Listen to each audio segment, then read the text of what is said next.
सनम को जोहार ज्ञान सियान यूट्यूब चैनल पास्टा सेट कोन सनम को सगुन दाराम दलावन गते को आर मिट्टी कहनी एगु कते हेज कना कहनी रेना नितुम दो हुयुक कना जहाय कुड़ी दुलल लेदेया आर नुआ कहनी दुकिन ओला कदा मीरू मई मुर्मू दला ताले तेन दो मिट खाटो कहनी गिन आजम बना जहां को जुदी नवा चैनल पुलू था बनेल या उनको उठत अरदास नवा चैनल वो सब्सक्राइब मा ओना साउते बेल आइकन से घंटी बन दबाव मा एनखान आपे ठे अदि लगन नोटिफिकेशन सेटेर और पुलू रे इना वीडियो बन नेल दाड़िया डिस्क्रिप्शन रे टेलीग्राम ना लिंक एम कना सनाम को अरदास टेलीग्राम रो बन जॉइन मा दला ताले तेहना कहनी बन अजमा जहाय कुड़ी दुलल लेदेया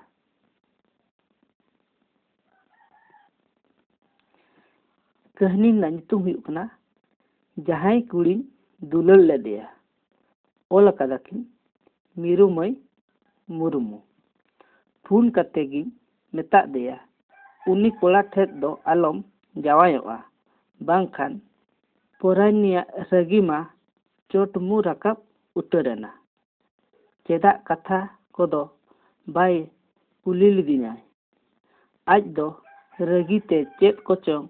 12-17 एगेर किदिना ओना दो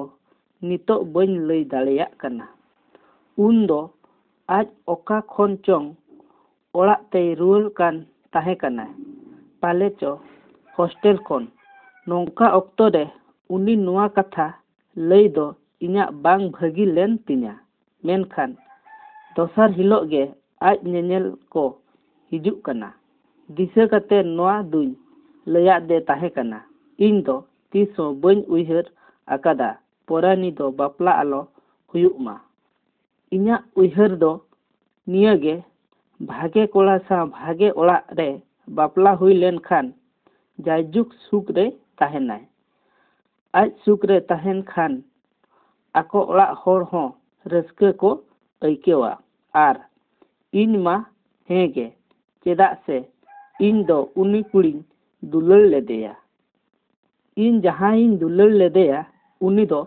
सुक रे ताहेन खान इन हो सुक रिन ताहेना नौका कना इना उइहर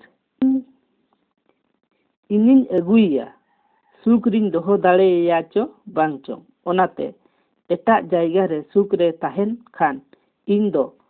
कुसी गे इये तेगे उनिया बापला कथा दो गोटा जुते चोखेत के इन दो उनी जावाय कोड़ा हा खबर तलाश रिन ताहे कना इना सुमुंग हो बांग उनकिन बेस रे हापेन दिन रिकिन ताहे दाड़ेया से बांग ओना को हो ओझा गुनी ठेन इन नेल बड़ा होचो लेद गिया खबर रे दुन बड़ा नाम केदा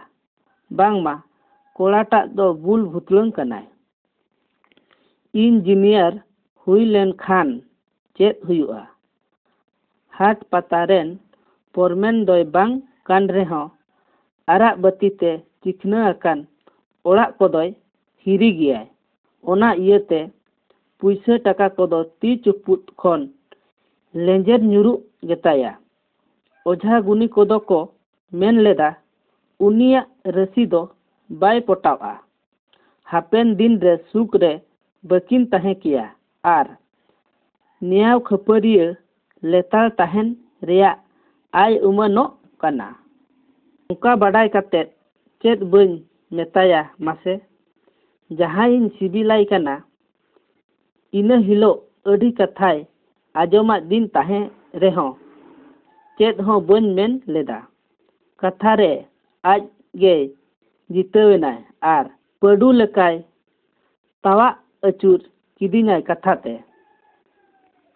उन ओक्तो उनिया एगेरते इना मेद खोन मेदा जरो लेना जोजोत होड़ ओकोय हो बाको ताहे कना मिटिज उर्मल सुमुंग दो बांग गामछा हुन लोहत ले ताहे कना मेदा ते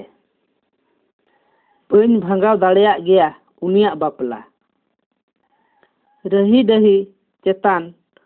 उनियाग बापला उनी कोड़ा तुलुज गे हुयेन ताया। मने मने तीन रोड लेत गया जहाँ खबरिन नाम अकादा आर ओझा गुनी को जहाँ कथा को लय अकादिया ओना कोदो जोतोगे एड़े को मा करे बाड़े तहेन मा इनी दुलड़िया हेन गेल सेरमा तायम उनी साव इन्या ᱧᱟᱯᱟᱢ हुई लेना मिट्टी बापला ओड़ा रे नेल किदिये लेंगा ती ताय बुइलंग गया बुइलंग उतर दो मेहत साकम बनु ताया ओना तेगे बुइलंग दुई मेन केदा बापला ओड़ा रेगे दाका जम जोखेत सामांग दापराम लिन दुरुब लेना आज आयो सावे हेज लेना इने नेल किदिन खानगे मेद खन मेद दाग ताय हिडिर जरोक कान ताहे कना गपाल मराव काते बाडायना इन्या खबर सरी अकाना ओझा गुनी कुआ ऐ उमन हो सरी उतर अकाना ओना तेगे रा एदाय इन्या कथा बाय आजम लेते इन एगेर लिदिन ते तेहेन गेल सेरमा तायम इके कोइन कना नितो दो राग कातेन चेत हुयुआ इन मेता दिया आमा कथाñ आजम लेखान सुकरे हुतकानिन ताहे कोआ नितो दो ओना कोदो पारम अकना एटा गरुते जीवन एहब में डिग्री तम मेना जहाँ करे चक्री सेंद्राय में लटू इंजीनियर कनाय ओनाते उनी जोखेत अडी ले